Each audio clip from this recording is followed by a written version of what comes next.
উত্তরবঙ্গের সবুজে ঘেরা প্রান্তরে নীল আকাশের নিচে দাঁড়িয়ে আছে এক অনন্ত ভক্তির প্রতীক, জল্পেশ মন্দির।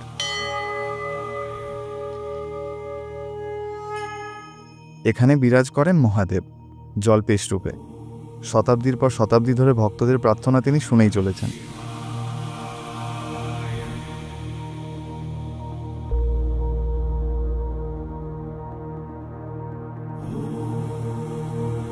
তবে এই মন্দিরের স্থাপনের ইতিহাস নিয়ে অনেক জল্পনা কল্পনা রয়েছে।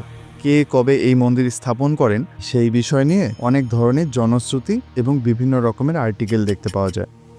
জল্পেশ শুধু একটি মন্দির নয়, এটি উত্তরবঙ্গের আধ্যাত্মিক হৃদস্পন্দন, যেখানে ভক্তি, ইতিহাস আর ভালোবাসা এক সুরে বাঁধা। আর শ্রাবণ মাসে এখানে এসে একবার দাঁড়ালে মনে হয় মহাদেব যেন নিজের হাত বাড়িয়ে আপনাকে আশীর্বাদ করছেন।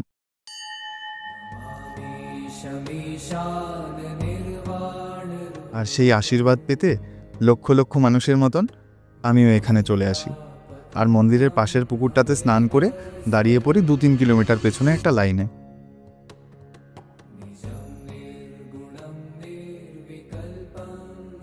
লাইনে দাঁড়িয়েছিলাম প্রায় 2টার সময়, আর এখন বাজে 5:18। তো প্রায় 3 ঘন্টা ধরে লাইনে দাঁড়িয়ে আছি, আর আমাদের পেছনে অনেক লোক দাঁড়িয়ে।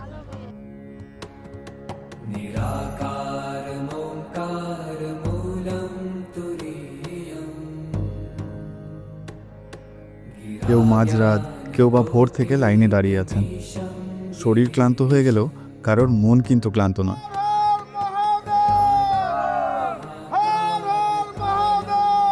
আর এই শরীরের ক্লান্তি নিয়েই আমি বসে পড়ি রাস্তায় আর ভাবতে থাকি সন্ধে থেকে দেখা জিনিসগুলো। মানুষ কত দূর দূরান্ত থেকে কতটা কষ্ট সহ্য করে এখানে আসছেন, আর তাদের উদ্দেশ্য একটাই, মহাদেব। জল্পেশ মন্দিরে বছরের 12 মাসেই ভক্তরা আসেন, কিন্তু শ্রাবণ মাস এলে এজন্য এক অন্য পৃথিবী নেমে আসে এখানে। তিস্তার তীরে দাঁড়িয়ে হাজার হাজার ভক্তরা পবিত্র জল সংগ্রহ করেন। কাঁধে কাউড়ি তুলে, পায়ে হেঁটে মাইলের পর মাইল পথ অতিক্রম করে সবাই চলে আসেন জল্পেশ বাবার দরজায়। আর তাদের মুখে শুধু শুনতে পাওয়া যায় বোলবম আর হর হর মহাদেব ধ্বনি।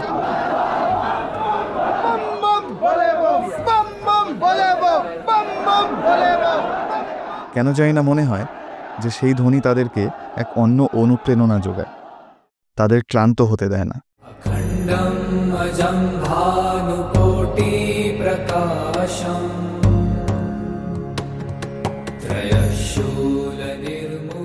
রাত পেরিয়ে ভোর হলো, সামনে অসীম ভিড়, যতদূর চোখ যায় মানুষ আর মানুষ। কেউ মাথায় জলপাত্র নিয়ে, কেউ হাতে ফুল, কেউ আবার পরিবার নিয়ে, সবাই একই আশায় বাবা জল্পেশের দর্শন পাবেন। তারপর কেটে গেল 6-7 ঘন্টা, পা ব্যথায় অবশ, ঘাম ভিজিয়ে দিচ্ছে জামা কাপড়।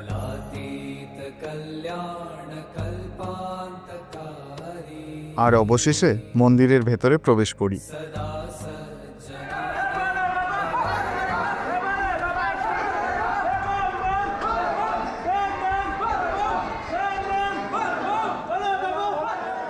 মুহূর্তে যেন চারিপাশের ভিড়ের ক্লান্তি উধাও।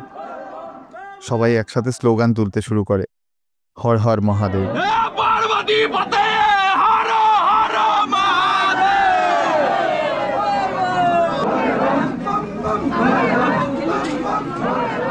এত ভিড় হওয়ার কারণে ভেতরে ক্যামেরা নিষিদ্ধ, আর ভলেন্টিয়ার আমাকে ক্যামেরা বন্ধ করতে বলে। তবে যখন মহাদেবের মাথায় জল ঢালি, কি যে এক অনন্য অনুভূতি হয়েছিল সেটা প্রকাশ করার মতো শব্দ নেই আমার। কিন্তু ব্যাড লাক যে ভেতরটা দেখাতে পারলাম না, ভেতরে ক্যামেরা অ্যালাউ করছিল না, মানে আমাকে হাত দেখে দূর থেকে ক্যামেরা নামিয়ে দিতে বললো। আর এবার বাড়ির পথে। তবে নিয়ে যাচ্ছি অনেক অভিজ্ঞতা আর শিক্ষা। কেউ এসেছিল জলপাইগুড়ি থেকে, কেউ শিলিগুড়ি, আবার কেউ এসেছে আসামের দূর গ্রাম থেকে। কেউ গল্প শোনাচ্ছিল তার আগের বছরের জল্পেশ দর্শনের, কেউ শেয়ার করছিল নিজের জীবনের আশ্চর্য অনেক অভিজ্ঞতা। আর এই অচেনা মানুষগুলোর সাথে এতক্ষণ লাইনে দাঁড়িয়ে গল্প করতে করতে একটা জিনিস বুঝেছিলাম, এই ভিড়ের ভেতরেও আমরা সবাই একে অপরের আপন হয়ে গিয়েছিলাম। আর এত ক্লান্তির মাঝেও সেখানে ছিল এক অদ্ভুত শান্তি। হয়তো মহাদেবের সেটাই ইচ্ছে ছিল। হর হর মহাদেব। জয় বাবা জল্পেশ।